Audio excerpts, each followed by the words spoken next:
मुद्दाम कोणी. तर भिवंडी मधल्या या सगळ्या घडामोडींकडे आपलं लक्ष असेलच. दरम्यान राज ठाकरे सध्या बोलतात, आपण थेट जाऊया. ट्रान्सफर घ्या सर. 2 दिवसांपूर्वी तुमची एकनाथ शिंदे यांच्यासोबत भेट झाली. वेगवेगळ्या चर्चांना उधाण आलेलं आहे. नेमकं या भेटीमागचं काय कारण होतं? काय आहे, आपल्याकडे आता पूर्वीसारखी निकोप राजकारण राहिलेलं नाही. मी आता कसं आहे, कोणी एकमेकांना भेटणं म्हणजे प्रत्येक वेळेला काहीतरी त्याच्यामधनं राजकारण शोधायचं आणि त्याच्यातनं काहीतरी युत्या आघाड्या. एक तर 3 वर्षांनंतर निवडणूक आहेत. आता तर काही परिस्थिती तशी नाहीच आहे. आणि दुसरी गोष्ट म्हणजे निवडणुका संपलेल्या आहेत. आता आज ते सत्तेवरती आहेत.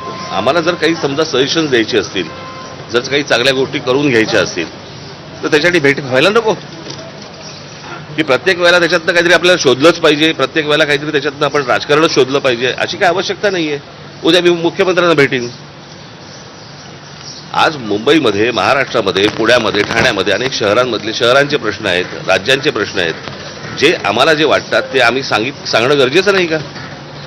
मी खरं तर त्या दिवशी तुम्ही जर असतात त्या दिवशीच बोललो असतो. मी कशासाठी भेटलो तुम्हाला आठवत असेल. मी आता जे भेटलो त्यांना या सगळ्या याच्यामध्ये जी काय रोजची परिस्थिती मला जी काय आपल्या शहराची दिसते ती इतकी बिकट आणि विचित्र आणि इतक्या भीषण अवस्थेला पोहोचलेली आहे. आणि त्यातला सगळ्यात महत्वाचा भाग आपण बघत नाही आहोत. आपल्याकडे काय होते, डेव्हलपमेंट म्हणजे रस्ते बांधणं, फ्लायओव्हर बांधणं आणि ब्रिजेस बांधणं, याला आपण प्रगती म्हणतो. परंतु मला असं वाटतं की ती सूज आहे. कळलं का? ते काही बाळसं धरलेलं नाहीये.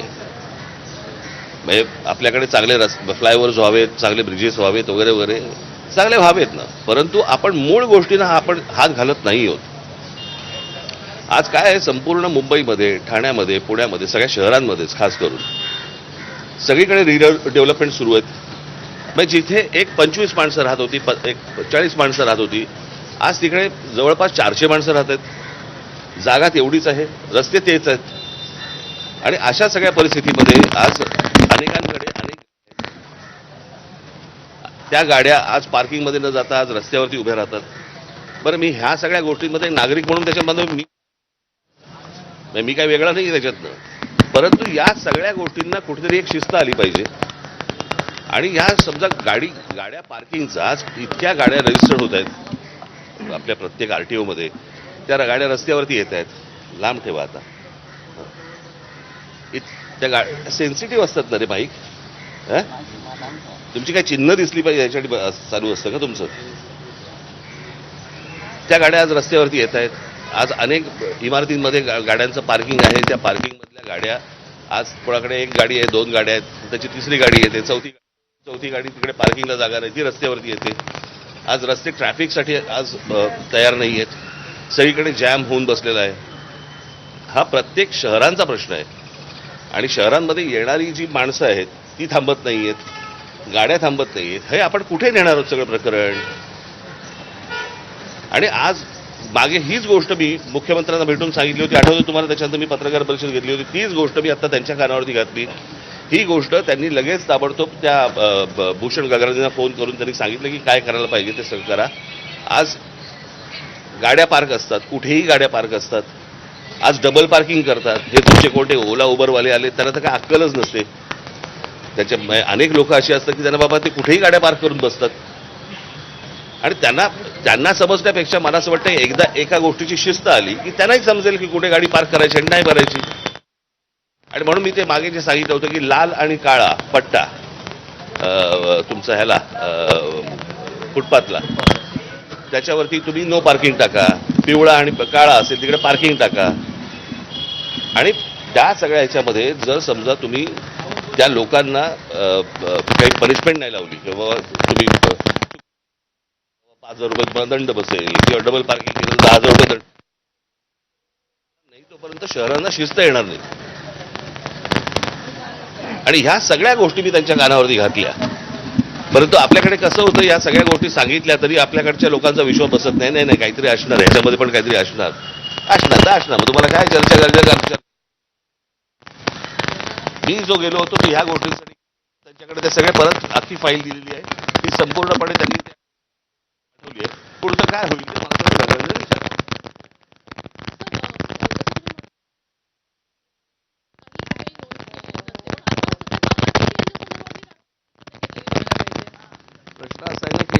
सगळ्या गोष्टींचा विचका झालेला आहे. आपल्याकडे कुंपणच शेत खात आहे. या सगळ्या लोकांना आधार कार्ड आणि रेशन कार्ड आणि सगळ्या गोष्टी कार्ड देणारी माणसं इथलीच आहेत ना. त्यांच्यावर कारवाई कोण करणार? माणसं येत आहेत त्याला तुम्ही फुल प्रूफ त्यांना अख्ख्या सगळ्या गोष्टी त्यांच्या हातामध्ये देताय. ही देणारी माणसं कोण आहेत? आपलीच माणसं आहेत ना. त्यांच्यावर कधी कारवाई होणार आहे?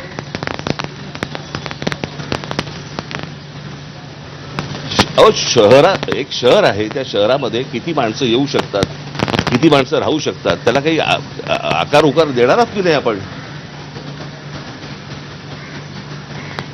कोणी उठायचं आणि कुठेही जायचं आणि कुठच्याही शहरामध्ये राहायला सुरुवात करायची, असं होऊ नाही शकत.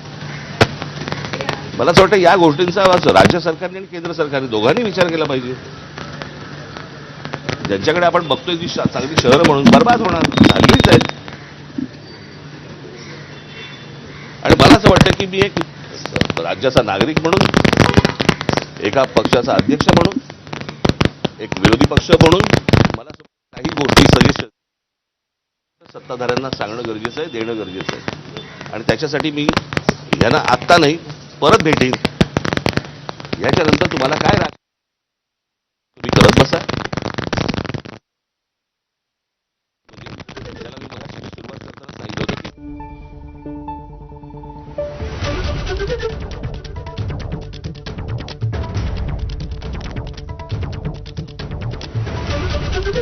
तर प्रत्येक भेटीत राजकारण आणू नका असं राज ठाकरे यांनी म्हटलेलं आहे.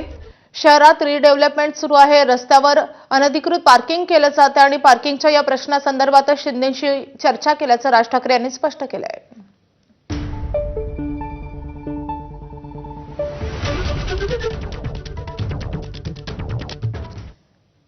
तर पुन्हा एकदा आपण जाणार आहोत भिवंडीमध्ये, कारण वेगवेगळ्या राजकीय प्रतिक्रिया येतात.